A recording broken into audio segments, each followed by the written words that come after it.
nesse diálogo e nessa transferência, no fundo, não é?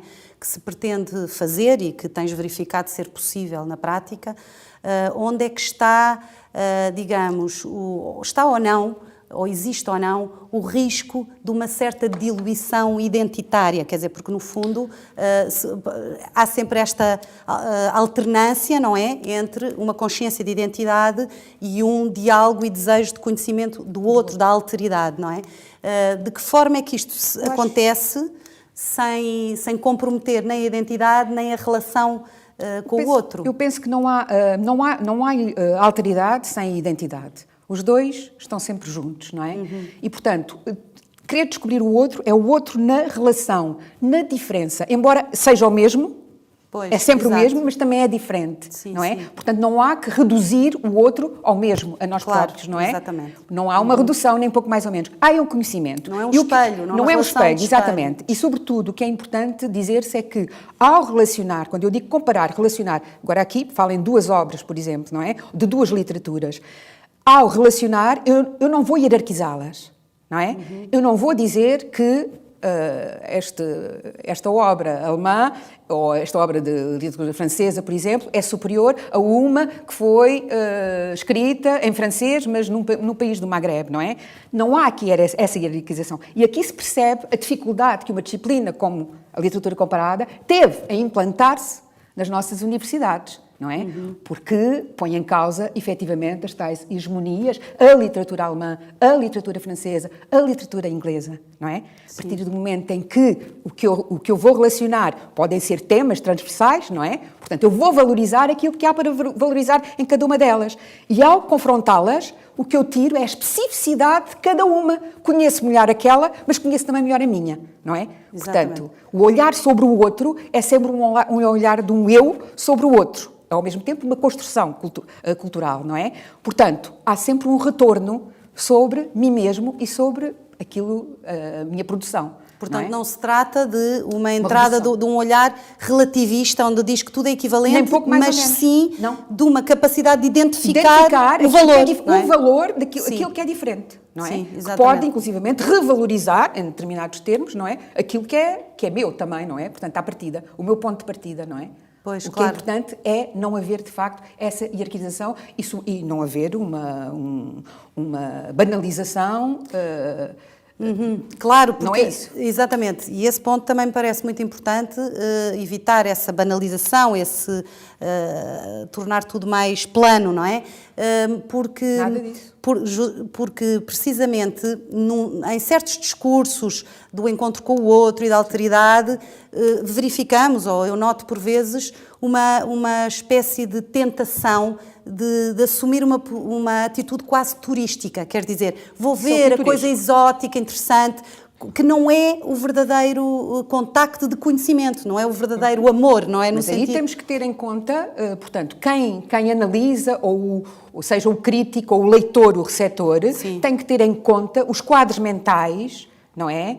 E os modelos culturais do ponto do receptor, não é? Portanto, claro. Porque toda a nossa, como eu disse, olhar para o outro implica já um eu. E o eu tem a sua especificidade e a sua contextualização. E, portanto, não pode de maneira nenhuma partir com os tais estereótipos, nem positivos nem negativos, nem filias, nem fobias, não é? Exatamente. Portanto, tem que tentar ser tão objetivo quanto possível para extrair, de facto, o que é diferente. O mesmo, mas que é diferente. É outro, mas numa relação. E numa relação de semelhança, proximidade. Sim. É o próximo.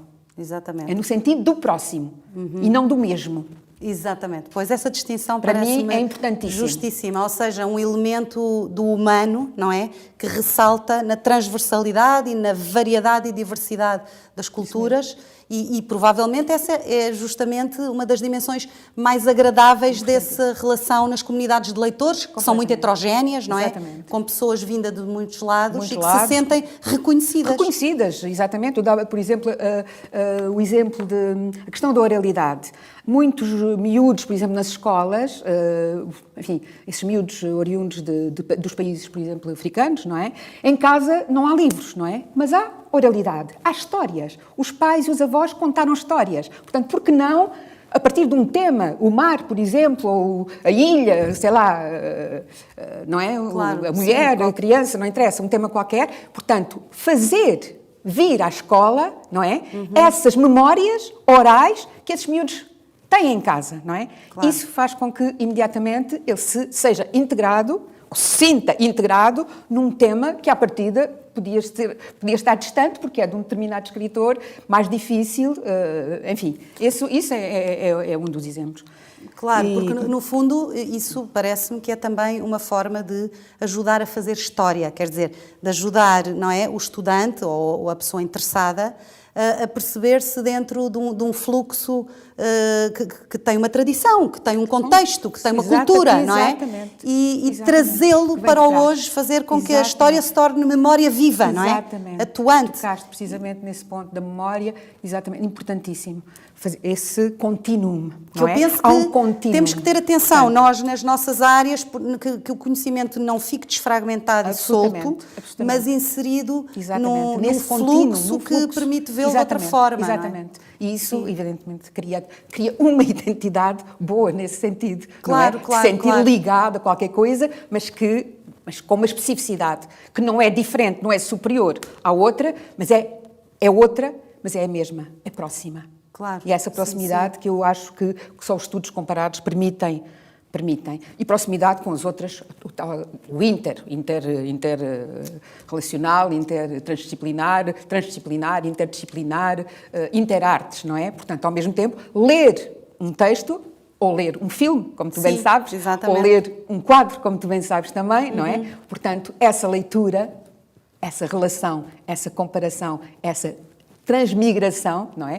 Que nos permite, a partir da literatura comparada, fazer esses cruzamentos e encontrar a especificidade de cada linguagem. Exatamente. Portanto, fazê-lo de uma forma que é concreta, que exatamente, é prática, que exatamente, é atuante. Exatamente. Não é Prática, apenas é uma ao prática, nível de um é uma conceito, prática, mas é de uma prática. é uma prática. Que é um aspecto que tu frisas sempre muito, não é? Que se trata de uma prática. Prática, exatamente. Mais de uma prática do que uma teoria.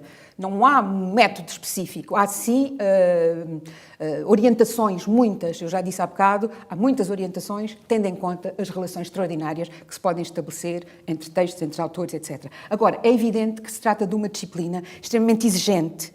Portanto, eu posso ir até onde as línguas que eu conheço me podem levar, até onde a minha cultura pode ir.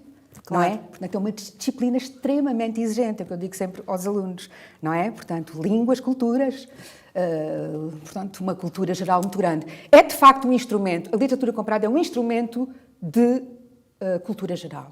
Pois, é um instrumento de conhecimento transcultural. Exato. Sobretudo, eu vejo isso assim, portanto, numa prática, de facto.